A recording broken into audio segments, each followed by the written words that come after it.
യുദ്ധഭൂമിയിൽ ഒരു ഹെലികോപ്റ്റർ മാത്രം, എന്നാൽ അതിന്റെ കൈവശം ഒരൊറ്റ മിസൈൽ. ഒരിക്കൽ ലോഞ്ച് ചെയ്താൽ പിന്നെ തിരിഞ്ഞു നോക്കേണ്ടതേയില്ല. ടാർഗറ്റ് എവിടെയാണെങ്കിലും അത് കണ്ടെത്തി തകർത്തിരിക്കും. അതാണ് ഇന്ത്യയുടെ പുതിയ രഹസ്യ ശക്തി, ധ്രുവാസ്ത്ര.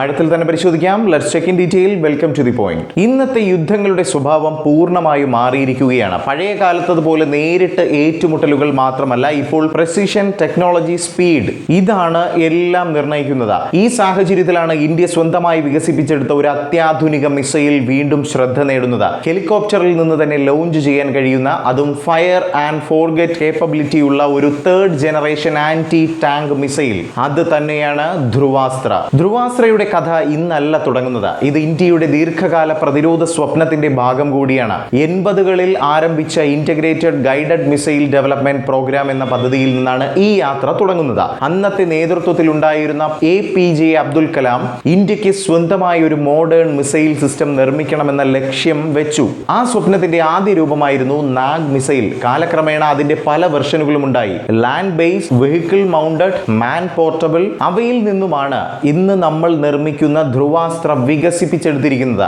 എന്തുകൊണ്ടാണ് ഈ ധ്രുവാസ്ത്ര സ്പെഷ്യൽ ആകുന്നത്? ആഴത്തിൽ തന്നെ പരിശോധിക്കാം. ധ്രുവാസ്ത്രയുടെ ഏറ്റവും വലിയ പ്രത്യേകത ഫയർ ആൻഡ് ഫോർഗെറ്റ് കേപ്പബിലിറ്റിയാണ്. അതായത് മിസൈൽ ഒരു തവണ തൊടുത്തു കഴിഞ്ഞാൽ അത് സ്വയം ടാർഗറ്റ് കണ്ടെത്തി ആക്രമിച്ച് നശിപ്പിക്കും. അതായത് ലോഞ്ച് ചെയ്തതിനു ശേഷം ഹെലികോപ്റ്റർ അവിടെ നിന്നും പറന്നു മാറാൻ കഴിയും എന്നതാണ്. ഇത് പഴയ സെക്കൻഡ് ജനറേഷൻ മിസൈലുകളിൽ നിന്നും വലിയ മാറ്റമാണ് ഇതിൽ വന്നിരിക്കുന്നത്. ഇതിൽ ഉപയോഗിച്ചിരിക്കുന്നത് ഇമേജിംഗ് ഇൻഫ്രാറെഡ് സീക്കർ അഥവാ IIR ടെക്നോളജിയാണ്.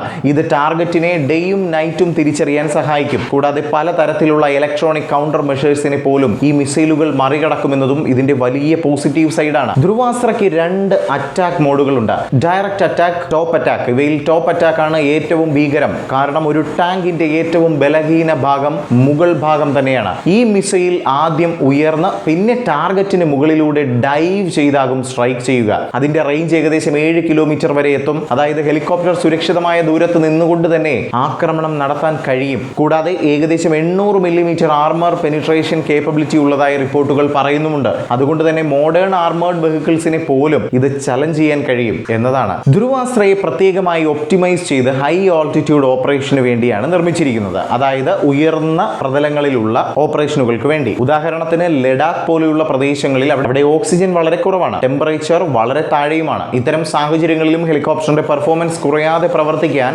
ധ്രുവാസ്ത്രയുടെ വെയിറ്റ് പോലും പ്രത്യേകം ഡിസൈൻ ചെയ്താണ് നിർമ്മിച്ചിരിക്കുന്നത്. ഇത് ഏകദേശം 43 കിലോയോളം വരും. ഈ മിസൈൽ ഇന്ത്യയുടെ സ്വന്തം അറ്റാക്ക് ഹെലികോപ്റ്ററുകളിൽ ഇന്റഗ്രേറ്റ് ചെയ്തിട്ടുണ്ടെന്നതാണ്. ഉദാഹരണത്തിന് HAL നിർമ്മിച്ച രുദ്രയും നമ്മുടെ HAL തന്നെ നിർമ്മിച്ച പ്രചന്ദ് ഹെലികോപ്റ്ററുകളിലും ഇവയുണ്ടാകും. ഇവയുടെ വിങ്സിൽ ട്വിൻ ട്യൂബ് ലോഞ്ചേഴ്സ് ഉപയോഗിച്ച് ധ്രുവാസ്ത്രയെ മൗണ്ട് ചെയ്തിരിക്കുന്നു.